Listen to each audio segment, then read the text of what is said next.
Hi guys, welcome to another video, and also welcome to my attempt to be somewhat consistent with videos. I'm gonna try. I don't know how successful I will be. I'm currently in the car because I have work in like an hour, so I thought, why not film a video in that hour instead of just sitting in the car looking at my phone? So in today's video, I wanted to talk about the world building in From Ashes and kind of like what inspired me, what I've world built, how I started, stuff like that. So, what inspired me to world build From Ashes and essentially create the story? I I was inspired by many things, as most people are. Back in 2020, when the lockdown happened, I kind of found my love of fantasy again, and I started playing actually like video games, right? Myself. Usually in the past, I would watch my friend play video games and we would kind of play together, but like she would do all the hard work and I would maybe like make the decisions. But so I started like late 2019, early 2020, starting to play video games myself. And one of the first games I played myself was Dragon Age. And as you know, Dragon Age has like a very extensive story and everything, and that kind of like kickstarted my fantasy love again. So when the pandemic happened back in 2020, I started getting into like watching D&D by like Critical Role and Dimension 20, and I was just fascinated with like the world building that was done to create those worlds. And that just made me that pushed me to rewatch the Lord of the Rings and the Hobbit films. And currently I'm listening to the audiobook for Lord of the Rings. And it just kind of like, how do I say this? It just inspired me, in lack of a better term, to world build my own world and create like my own stories and stuff. Create like characters in a world, the government, the religion, stuff like that. And this was after I had initially created my first webcomic, which was called Hacker Wolf, which I might make another video about that, about why I quit. And in that one, it was set in like the modern day, so there is some world building, but not like as extensive as Middle Earth. So I really wanted to create a world of my own, and I had this idea of a girl with phoenix powers, and I was inspired by Hotel de Luna and stuff like that. And you'll notice when I start talking about like how I started, how it's not how how From Ashes started is so different to how it is right now. So I was inspired by Hotel de Luna, but From Ashes is very different because initially Hotel de Luna was gonna be like there's gonna be ghosts in From Ashes and stuff like that, but yeah, but it's not like that kind of ghost. It's not like Hotel de Luna anymore. Okay, let's move on from that. But so yeah, so that's what I was inspired by. And I thought if I could just be like 1% a genius, maybe less than 1% that Tolkien was when he created Middle Earth. Granted, I started world building From Ashes in 2020. The character came before that. Like Anya's character came in like 2019, but the actual world building for From Ashes was 2020. So that was like, I would say more than 4 years ago. Whereas Tolkien has spent like decades creating Middle Earth. So very different. So I knew it wouldn't be as extensive as he did, but if it could be like 0.5% good, then I would be satisfied. So that's what inspired me, and that's what kickstarted me to create my own world. So let's move on to how I started. So I have my notebook here, which I took the time to actually bring with me to work, which probably just leave it in the car afterwards. So this is the notebook that I used. I used it for like to-do lists and like to write stuff, and I used this to plan out my initial webcomic. So yeah, so it's a very varied notebook, but in the back of the notebook I created the world, which I won't show you because there are still spoilers, even though it's very different. So like I said before, I started with the character of Anya. Initially her name was Anna, and it was going to be set in the modern world, but when I started building from ashes, the actual world, I set it in like, I wouldn't say medieval fantasy because the clothing is definitely not medieval, and I don't think like the technology, I would say like Victorian, but even the clothing is not very Victorian. It's very like cottagecore. Aside from that, so I started with the character of Anya, and I had decided like what she looked like, what her powers would be. At this point I had already decided that I wanted humans and elves in my story, so I made Anya a half elf early on. And I put her description, I did a bit of her personality, which is very different to how she is right now. I put like her love interest, because initially From Ashes was going to be more of a love triangle, but I changed that. I put her parents, and initially she didn't have any siblings. So then from there I created the other characters, so I moved on to Kalen. At the time he was not named Kalen, he was named Ryan. And once I created him, I started creating like the classes.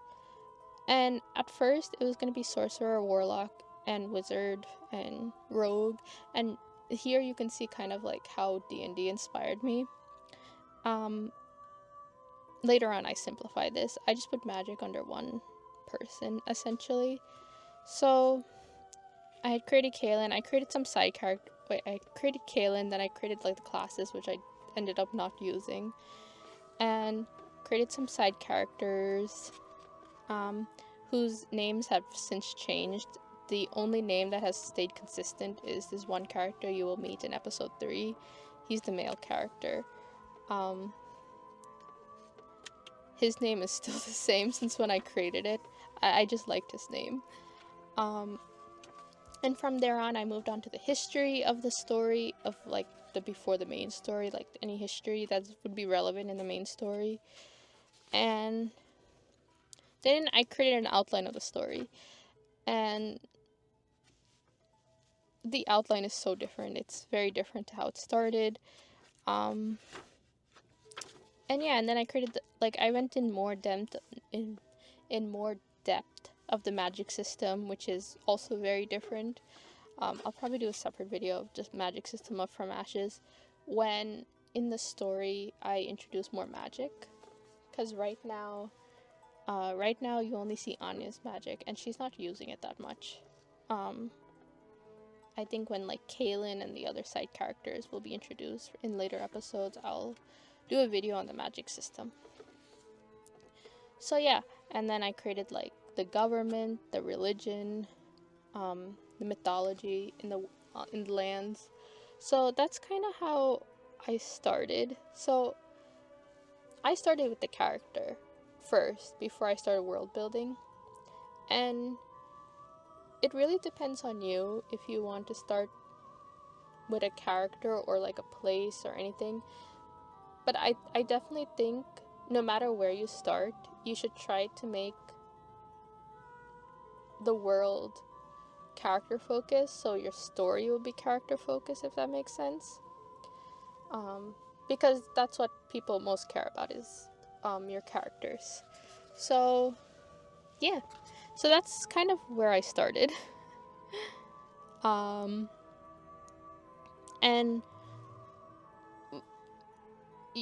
for me, and I think for most people, where we start is very different to where we end up.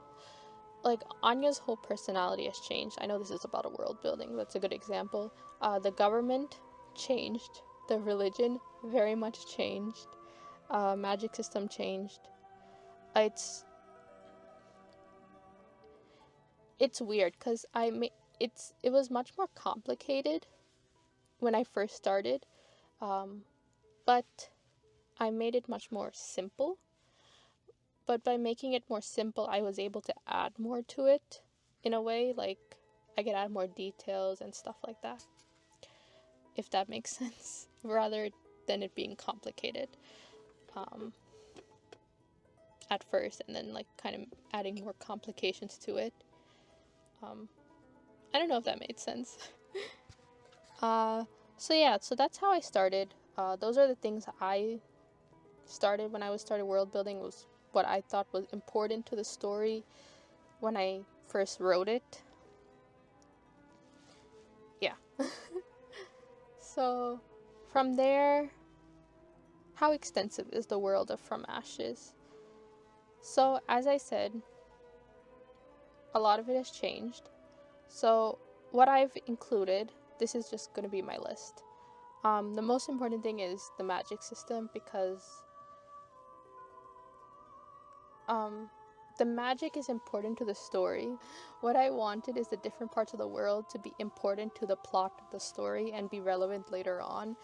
I added the religion. Like I said, that's important to the story. Government, magic system, the geography. So I have yet to create a map From Ashes. I have a very rough map picture, like of where the regions will be, but I don't have like a set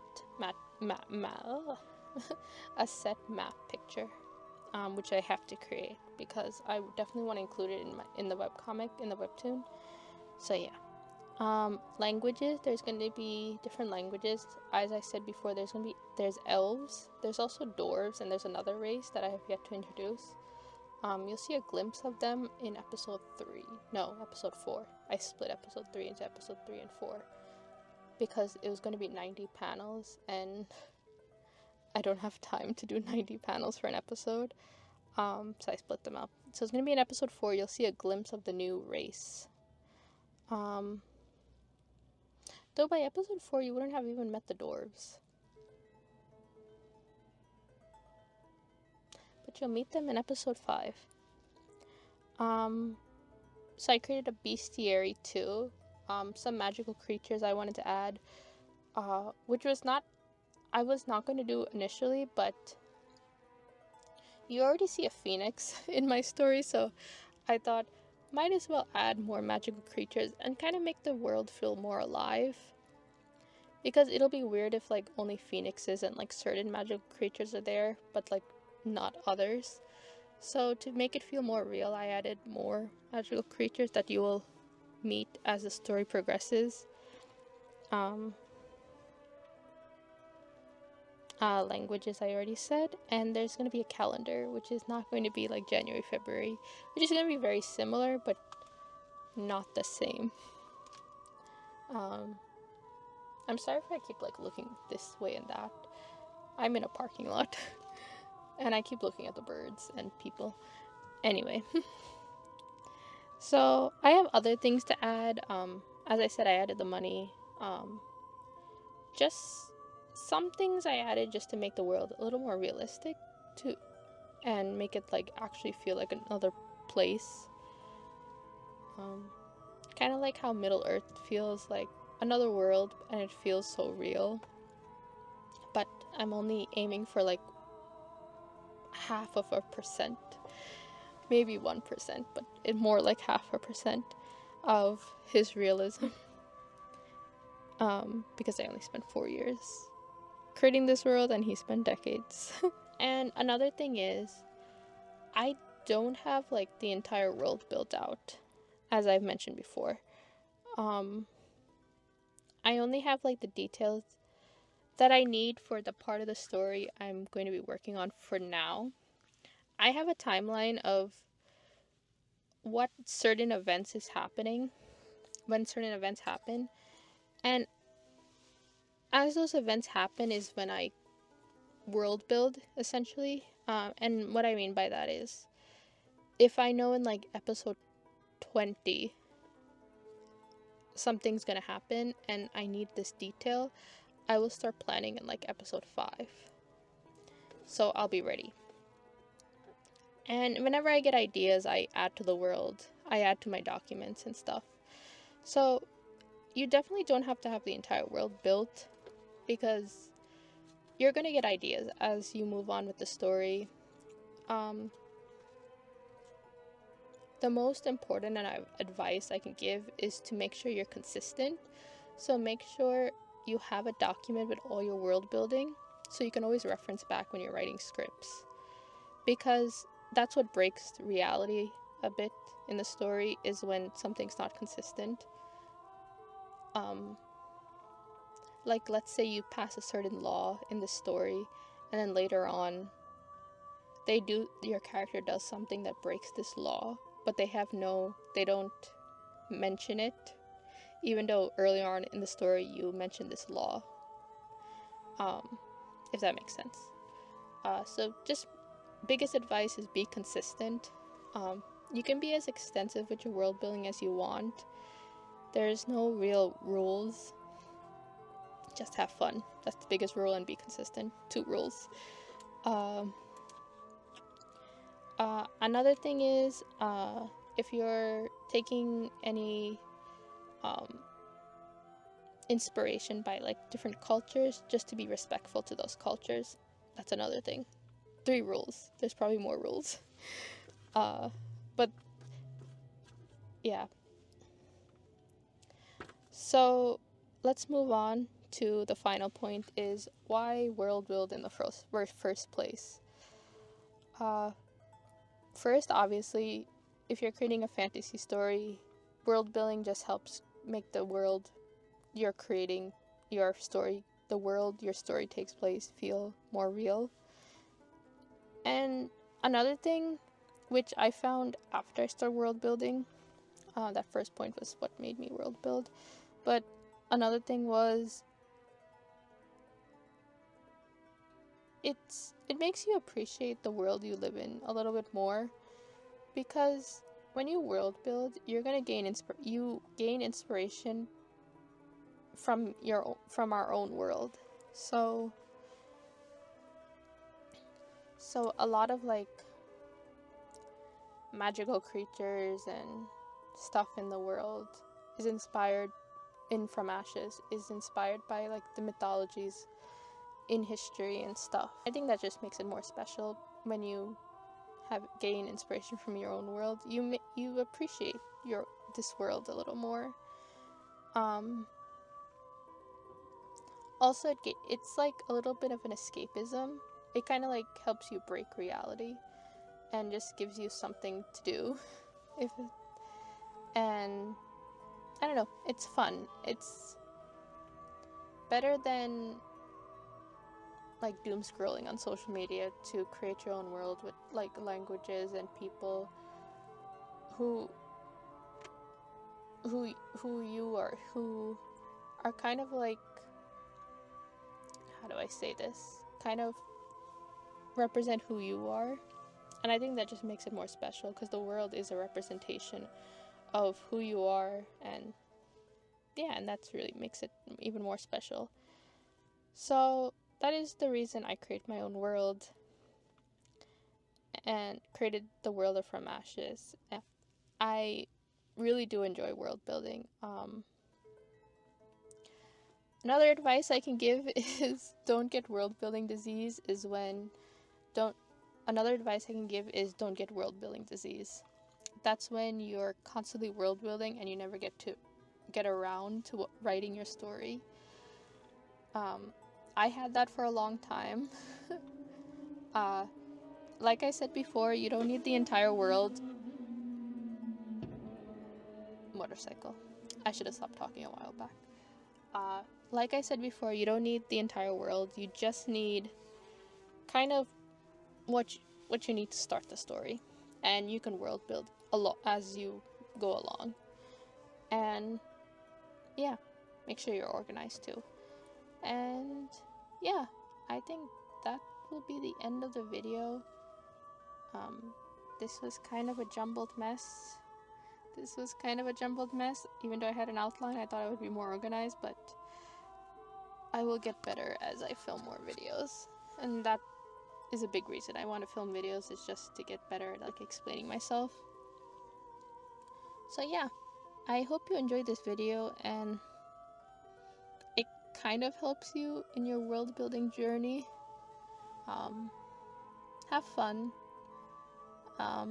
be consistent, be respectful in your world building, and have fun again. Make sure you're having fun. And I will see you next time. Hopefully I will be more consistent with these videos. Yes. Okay. Bye.